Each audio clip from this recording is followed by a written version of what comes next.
இன்றைக்கி நம்ம இந்த வீடியோவில் பீனட் பட்டர் எப்படி பண்ணுறதுன்னு பார்க்க போகிறோம். இது ரொம்பவே ஈஸியாக வீட்டிலேயே பண்ணிக்க முடியும் நம்மளால். இந்த ரெசிப்பியும் கமெண்ட்டில் வந்து அடிக்கடி கேட்ட ரெசிப்பியாக தான் இருந்தது. இதுவும் ஒரு ரிக்வஸ்டட் வீடியோ தான். ஒரு கடாயில் 1 கப் நிலக்கடலை ஆட் பண்ணிக்கணும். அது ஒரு 5 நிமிஷம் மீடியம் ஃப்ளேமில் வச்சு நல்லா இந்த மாதிரி வறுத்துடணும். ரொம்ப கருக வைக்க வேணாம், லைட்டாக வறுத்தாலே போதும். இந்த மாதிரி அதோட தோலெல்லாம் ரிமூவ் பண்ணிவிட்டு ஒரு மிக்சர் ஜாரில் ஆட் பண்ணிக்கணும். இப்போ இதை அரைக்க ஆரம்பிச்சிடலாம். லோ ஸ்பீடில் வச்சு அரைச்சாலே போதும், ரொம்ப ஸ்பீடு வைக்க தேவையில்லை.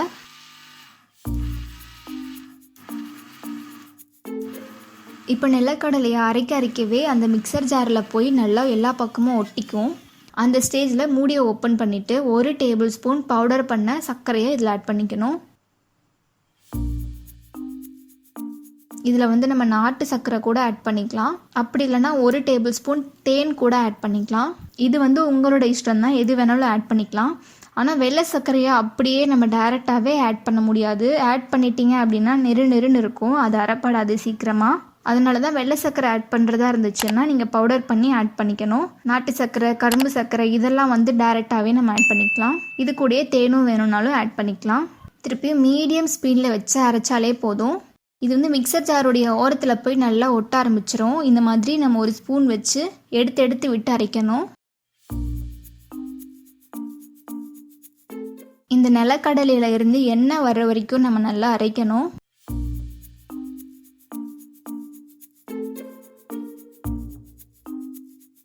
இப்போ பாருங்கள், கொஞ்சம் அரைச்சதுமே அந்த கடலையில் உள்ள எண்ணெய் எல்லாம் லைட்டாக வர ஆரம்பிச்சிருச்சு.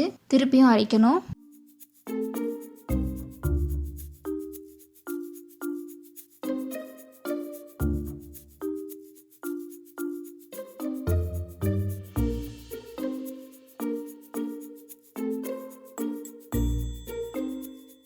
இப்போ பாருங்கள், கொஞ்சம் அது நல்லா கலர் சேஞ்ச் ஆகி வரும் பொழுது ஒரு கட்டி அளவுக்கு பட்டர் ஆட் பண்ணிக்கணும். ஒருவேளை உங்ககிட்ட கட்டியாக பட்டர் இல்லை அப்படின்னா 1 டேபிள் ஸ்பூன் பட்டர் வந்து ஆட் பண்ணிக்கலாம். இப்போ இதையும் போட்டுட்டு நல்லா அரைச்சி விட்டுறணும். இப்போ ஓரத்தில் வந்து இன்னுமே கொஞ்சம் நெருன்னு இருக்க மாதிரி இருக்குது, மறுபடியும் கொஞ்சம் அரைக்கணும்.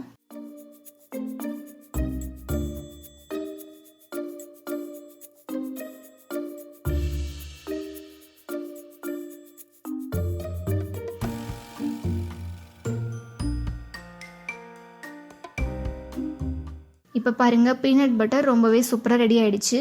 ஒருவேளை உங்ககிட்ட பட்டர் இல்லை அப்படின்னா நீங்கள் வந்து 1 டேபிள் ஸ்பூன் ஆயில் கூட ஆட் பண்ணிக்கலாம். கடலெண்ணெய் கூட ஆட் பண்ணிக்கலாம், இல்லை நார்மல் ஆயில் கூட நீங்கள் ஆட் பண்ணிக்கலாம்.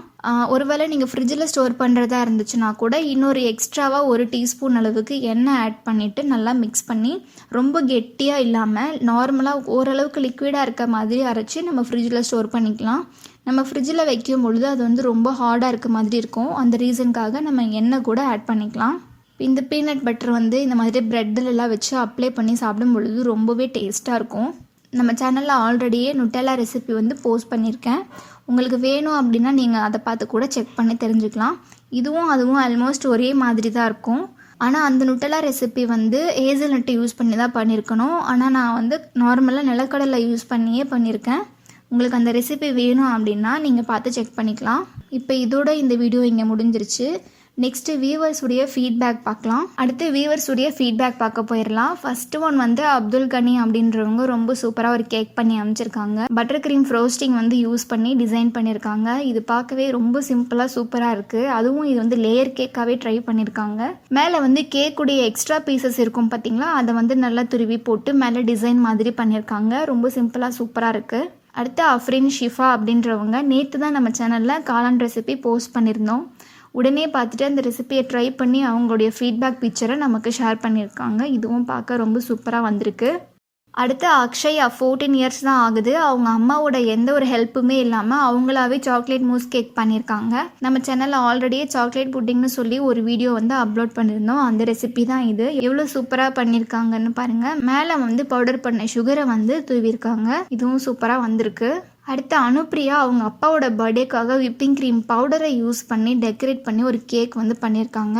இது பாருங்கள் எவ்வளோ சூப்பராக டிசைன் பண்ணியிருக்காங்க அப்படின்னு. சுற்றியுமே அந்த சாக்லேட் கனாஷ் எல்லாம் யூஸ் பண்ணி அழகாக அந்த மெல்ட்டிங் எஃபெக்ட் எல்லாம் யூஸ் பண்ணியிருக்காங்க. சூப்பராக ரைட் பண்ணியிருக்காங்க. அதுக்கு மேலே சின்னதாக ஒரு கேண்டில் கூட வச்சுருக்காங்க. இது வந்து ஒரு லேயர் கேக்காக பண்ணியிருக்காங்க. லேயரும் நல்லா சூப்பராகவே தெரியுது.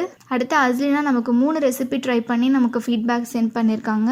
ஃபர்ஸ்ட் ஒன் சூப்பராக ஒரு கேக் பண்ணிவிட்டு டெக்கரேஷனுக்காக ஓரியோ பிஸ்கெட் கேக் வந்து யூஸ் பண்ணி என்டையராக டிசைன் பண்ணியிருக்காங்க. மேலே எல்லாம் சாக்லேட் பால்ஸ் வந்து யூஸ் பண்ணி சூப்பராக டிசைன் பண்ணியிருக்காங்க. இது பார்க்க ரொம்பவே சூப்பராக இருக்குது. அடுத்து வந்து டல்கோனா காஃபி ட்ரை பண்ணியிருக்காங்க. இதுவும் டேஸ்ட்டு ரொம்ப சூப்பராக இருக்குதுன்னு சொல்லி நமக்கு ஃபீட்பேக் ஷேர் பண்ணியிருக்காங்க. அடுத்து ஓரியோ பிஸ்கெட் கேக் ட்ரை பண்ணியிருக்காங்க. இதுவும் ரொம்ப சூப்பராக வந்திருக்கு. எக்ஸ்ட்ராவாக உள்ள கேக்கை வந்து மேலே வந்து டிசைனுக்காக தூவி விட்டுருக்காங்க. இதுவும் சூப்பராக இருக்குது. அடுத்து திவ்யா வந்து டோர்னேடோ பொட்டேட்டோ வந்து நமக்கு பண்ணி அமைச்சிருக்காங்க. இதுவும் சூப்பராக வந்திருக்கு. அடுத்து Ameer Meera black forest cake try பண்ணியிருக்காங்க. கேக் டெக்கரேஷனுக்காக ராயல் ஐசிங் யூஸ் பண்ணியிருக்காங்க. பாருங்க எவ்வளோ அழகாக பண்ணியிருக்காங்க அப்படின்னு. அந்த டிசைன் கூட பார்க்குறதுக்கு வந்து ஃப்ளார் வந்து மேலே வச்சு டிசைன் பண்ணால் எப்படி இருக்குமோ அந்த ஒரு எஃபெக்டில் வந்து நமக்கு அதோட அவுட்புட் தெரியுது. சுற்றியுமே டிசைனுக்காக சின்ன சின்ன செரிஸ் எல்லாம் வச்சுருக்காங்க. இது ரொம்பவே சூப்பராக இருக்குது. அடுத்து ஜூவி டல்ஹோனா காஃபி ட்ரை பண்ணியிருக்காங்க. அந்த மில்க் வந்து கீழேயும் மேலே வந்து காஃபி எஃபெக்ட்டும் கரெக்டாக பர்ஃபெக்டாக பண்ணியிருக்காங்க. அடுத்து காளான் ரெசிபி நம்ம நேற்று தான் அப்லோட் பண்ணியிருந்தோம். இவங்களும் காளான் ரெசிபி வந்து ட்ரை பண்ணியிருக்காங்க. ஆனால் ஃபுட் கலர் எதுவுமே ஆட் பண்ணாமல் நேச்சுரலாக அவங்க பண்ணியிருக்காங்க. அடுத்து கீர்த்தனா பீஸா ரெசிபி ட்ரை பண்ணி அமைச்சிருக்காங்க. இது பாருங்கள் எவ்வளோ சூப்பராக இருக்குது அப்படின்னு. அந்த சீஸ்க்கு வந்து நம்மளுடைய சேனலில் மோசரெல்லா சீஸ் வந்து நம்ம அப்லோட் பண்ணியிருந்தோம். அதை ட்ரை பண்ணி சீஸ்க்காக யூஸ் பண்ணியிருக்காங்க. இது ரொம்பவே சூப்பராக வந்திருக்கு. அடுத்து பிரியதர்ஷினி பாருங்கள் ஒரு ஹார்ட்டின் ஷேப்பில் ஒரு சூப்பரான ஒரு கேக் பண்ணியிருக்காங்க. டிசைனுக்கு வந்து ஆரஞ்சு கலரில் க்ரீம் வச்சு டிசைன் பண்ணிவிட்டு சுற்றியுமே சின்ன சின்ன ஜெம்ஸ் சாக்லேட் யூஸ் பண்ணி டிசைன் பண்ணியிருக்காங்க. அது வந்து நல்ல ஒரு ஹார்ட்டின் ஷேப்பில் பண்ணியிருக்காங்க. சென்டரில் வந்து டெய்ரி மில்க் சாக்லேட்டை அப்படியே வந்து எடுத்து வச்சுருக்காங்க. இதுவும் ரொம்ப சூப்பராக பர்ஃபெக்டாக வந்திருக்கு. ரொம்ப கலர்ஃபுல்லாகவும் இருக்குது. நீங்களும் நம்ம சேனல் இருந்து ஏதாச்சும் ரெசிபிஸ் ட்ரை பண்ணீங்க அப்படின்னா jkrecipes786@gmail.com இந்த மெயில் ஐடிக்கும் jkrecipes786 இந்த இன்ஸ்டாகிராம் பேஜுக்கும் உங்களுடைய ஃபீட்பேக்கை ஷேர் பண்ணலாம். என்ன டவுட்ஸ் இருந்தாலும் நீங்கள் தாராளமாகவே கேட்கலாம். இவ்வளோ தூரம் நம்மளுடைய ரெசிபிஸ் எல்லாமே பார்த்துட்டு அந்த ரெசிபியை வீட்லேயும் ட்ரை பண்ணி நமக்கு ஃபீட்பேக் சென்ட் பண்ண எல்லாருக்கும் தேங்க்யூ ஸோ மச். உங்களுடைய ஃபீட்பேக் அண்ட் உங்களுடைய கமெண்ட் எல்லாமே எனக்கு வந்து ரொம்ப மோட்டிவேட்டாக இருந்தது. Thank you so much.